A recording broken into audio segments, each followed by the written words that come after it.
दोस्तों, हम हर साल कई त्योहार मनाते हैं, पर कई बार हम इन त्योहारों के पीछे की कहानियों को नहीं जानते। ये नहीं जानते कि इनकी शुरुआत कहाँ से हुई थी। दोस्तों, अभी होली के त्योहार का सीजन है और आज मैं आपको इसीलिए होली त्योहार के पीछे की कहानी बताऊंगा।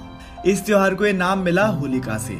हिरण्यकश्यप शैतानों का राजा हुआ करता था और उसे लंबी तपस्या के बाद ब्रह्मा से वरदान मिला हुआ था, जिससे उसको ना तो दिन में मारा जा सकता था ना रात में, ना घर के अंदर मारा जा सकता था ना घर के बाहर, ना धरती पर और ना ही आसमान में, ना अस्त्र से ना शस्त्र से। उसको मिला ये वरदान उसके सर पर हावी हो गया।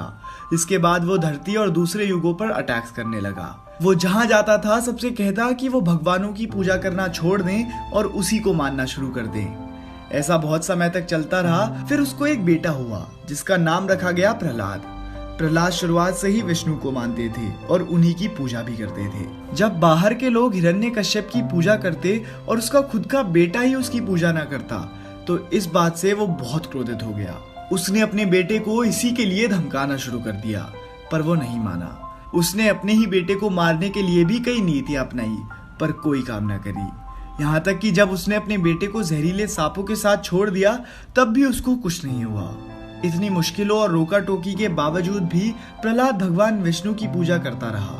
आखिर में हिरण्यकश्यप ने अपने बेटे को खत्म करने के लिए एक और नीति अपनाई।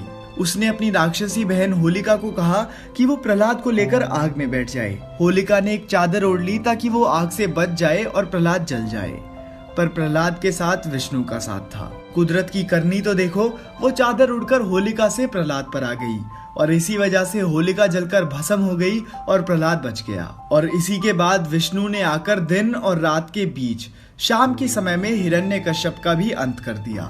इसी के बाद से हर साल लोग इसी दिन होली दहन करके होली मनाने लगे। और दोस्तों, हमारे अंदर ये भी सवाल आता है कि होली पर रंगों से ही क्यों खेलते हैं और रंगों से खेलना शुरू किसने करा था।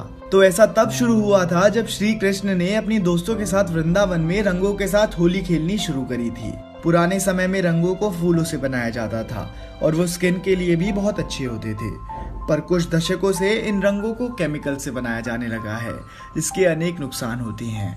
दोस्तों, इसीलिए मैं आपसे रिक्वेस्ट करता हूँ कि आप केमिकल वाले रंगों का कम से कम इस्तेमाल करें। दोस्तों, होली की इस लोक कथा को अपने दोस्तों के साथ जरूर शेयर कीजिएगा और उन्हें भी पता लगने दीजिए कि होली को सेलिब्रेट करने की असल वजह क्या है। अगर आपको ये वीडियो पसंद आई हो तो आप इस वीडियो को लाइक करके हमारा मनोबल बढ़ा सकती हैं।